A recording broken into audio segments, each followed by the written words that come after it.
Hey, this is Jet from JechtSpencer.com, and today I'm going to be showing you the second phase of the fermentation process of kombucha.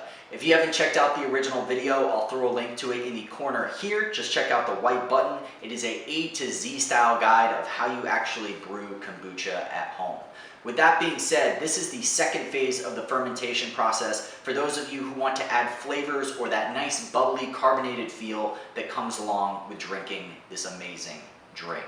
And if you're somebody who drinks soda and you're getting into this health kick and you want to kick the habit, but you want that naturally bubbly, fizzy feel, that carbonated feel that comes along with it, this is what we are naturally creating with kombucha. Because what soda does is it creates a man-made style of carbonation. And with kombucha, it's a natural, organic way of getting that nice, fizzy feeling back into your life.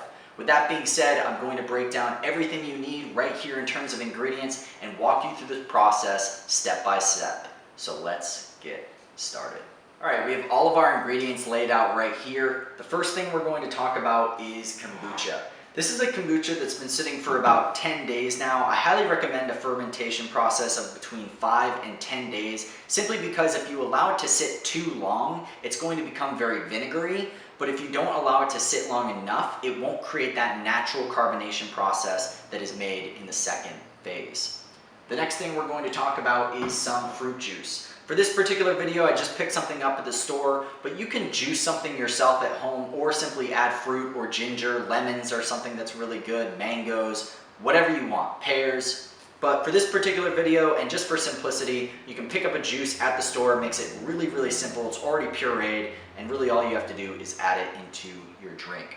The next thing we're going to talk about, the third thing, is going to be this nice little funnel. And this just makes the process so much easier. It's very hard to take a liquid from a 1-gallon glass jar and place it into a small little bottle. So this makes the process a hell of a lot easier. The next thing we're going to talk about is this nice little screen here. You can pick one up at the dollar store, relatively cheap, but what this is going to do is the SCOBY oftentimes tears apart and it leaves little pieces of kind of like fragments of it inside the drink. And what this will do will actually catch this with the filter as you pour it into the bottles. Because if you don't allow this to happen, you're going to get these nice little squiggly little jellyfish type of things in your drink, and it's not necessarily bad for you. It's actually very good for you, but for most people, they don't want that taste coming along in something that's supposed to be a drink. So make sure to pick up a nice little screen as well. Easy to filter stuff out. And the final thing is the bottles. I highly recommend something that you're able to top off. These things are great because they're reusable. You can use wine bottles as well, but you want something that's going to be able to seal. See this? Because without this seal, the carbonation process will not even begin. So pick up some bottles like these. You can usually go to places like Marshall's, Beal's, Target. Get them for about $2 a piece. You can check out Amazon as well. So with that being said, that's all the ingredients. Let's get into the process. All right, I've already washed my hands, so we're ready to get this process started. The first thing we're going to do is simply take off this cheesecloth and rubber band from the kombucha here. And I have 2 SCOBYs actually kicking and rearing and ready to go. So what we're going to do, make sure your hands are washed. Stick your hands in there. Actually, pull my sleeve up here real quick. Reach in, find a beautiful SCOBY, and pull them puppies out. Woo! As you can see, looks kind of weird. Can't really be described. Looks like maybe like a mushroom. And what we're going to do is we're going to pour a little bit in here just to make sure that the SCOBYs stay alive. You want to keep about 1.5 cups in here relatively, because you want to be able to use that in order to make a new batch of kombucha later down the line. All right, then we're going to take this SCOBY and we're just going to put it in a nice, safe place and take a cover. Make sure no dust and dirt get inside it. You don't want to actually seal it because that will kill the SCOBY. It needs some air in order to breathe and survive. But if you just leave it loosely up on the top, you should be absolutely fine.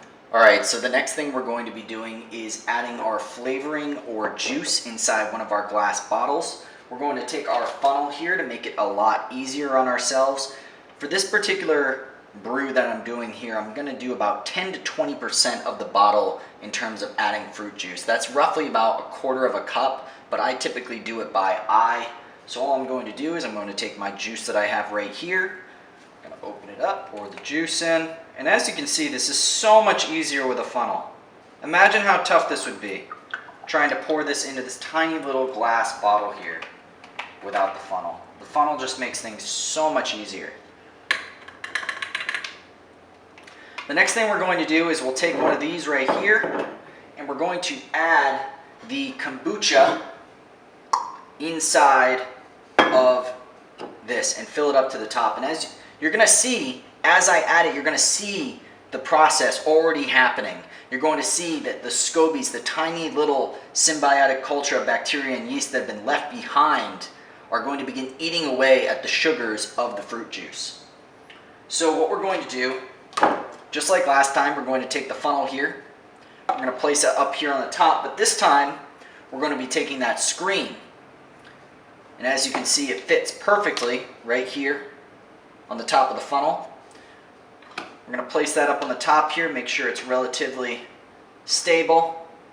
Put the filter there, grab your kombucha, and pour.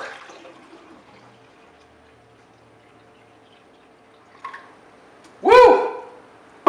Damn! Oh God! Oh! Oh, delicious! Just like I planned it. Okay, so this one's actually ready to go.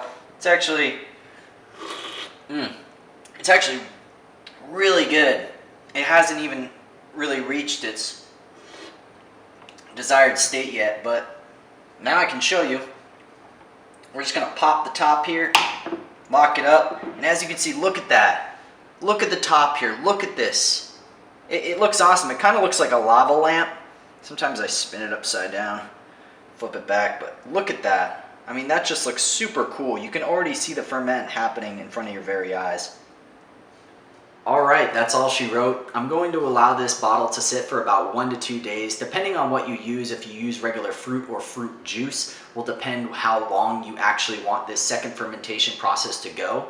But as a quick tip before I let you go, I highly recommend by the end of the day, you pop the top and allow that pressure to be removed. Because if you don't, you just don't want to walk into your kitchen one morning and see a bunch of broken glass from the bottle exploding and leaving your kombucha all over the floor. Once again, if you haven't checked out the original video, I'll throw it in the link right here. It will show you an A to Z style guide of how to actually create kombucha. If you enjoyed this video, please make sure to subscribe, like, and or comment. And as always, good fortune to you, my friend. Oh God. Oh Lord. Mercy me, what have I done?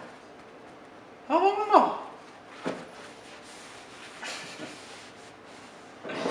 Jesus.